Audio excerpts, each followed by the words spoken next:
Exposed. Breaking the Stigma. With your host, Robert Freeman.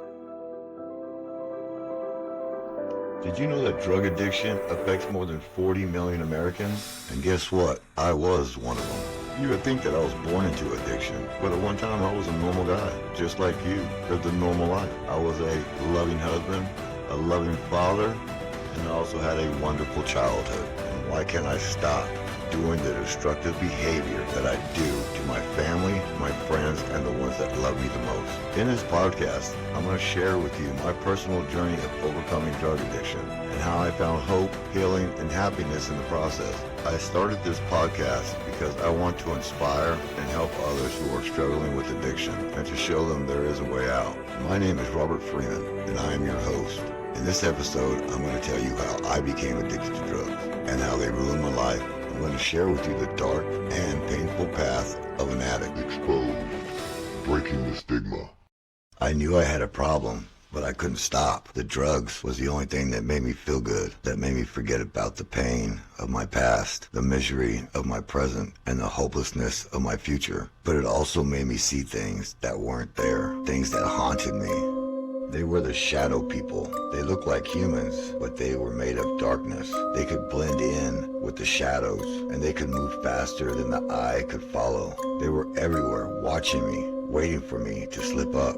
They wanted to take me away. They wanted to drag me into their realm of darkness, where I would be tortured for eternity. They wanted to make me one of them, and I couldn't let that happen. I had to stay awake, stay alert, stay high. I had to keep them away. I isolated myself, avoiding windows and lights. I had a stash of meth, needles, and spoons. I had a stash of candles, matches, and I didn't trust anyone, not even my dealer or my friends. They could be working for the shadow people, or they could be shadow people themselves.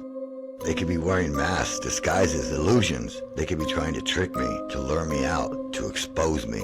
I only trusted myself and the drugs. The drugs, my friend, my lover, my savior. It kept me awake, kept me calm, kept me safe. It also kept me paranoid, kept me nervous, kept me scared, but that was just a small price to pay for survival. I spent hours and hours staring at the walls, watching the shadows. I saw the shadow people sneaking, stalking, striking. They tried to look like normal people, but I could tell they weren't. They had no features, no details, no colors. They had no voices, no sounds, no noises. They had no life. No light, no soul. They knew I was there. They knew I was watching. They knew I was afraid. They taunted me. They mocked me. They challenged me. They said things like,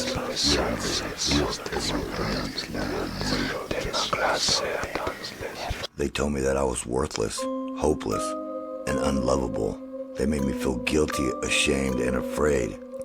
Instead of giving in to them, I realized that they're not my friends, but my enemies. They showed me the parts of myself that I needed to change and heal. They challenged me to face my fears and traumas. I learned from my recovery. I believed that I had a problem and that I had needed help. I identified the shadow aspects. I felt the emotions that I had suppressed.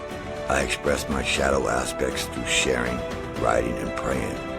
I accepted and forgave my shadow as part of my past. But the craving for addiction will never go away.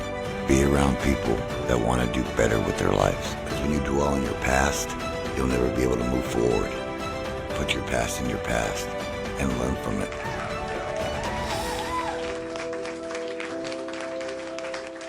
Don't forget to subscribe if you enjoyed this podcast.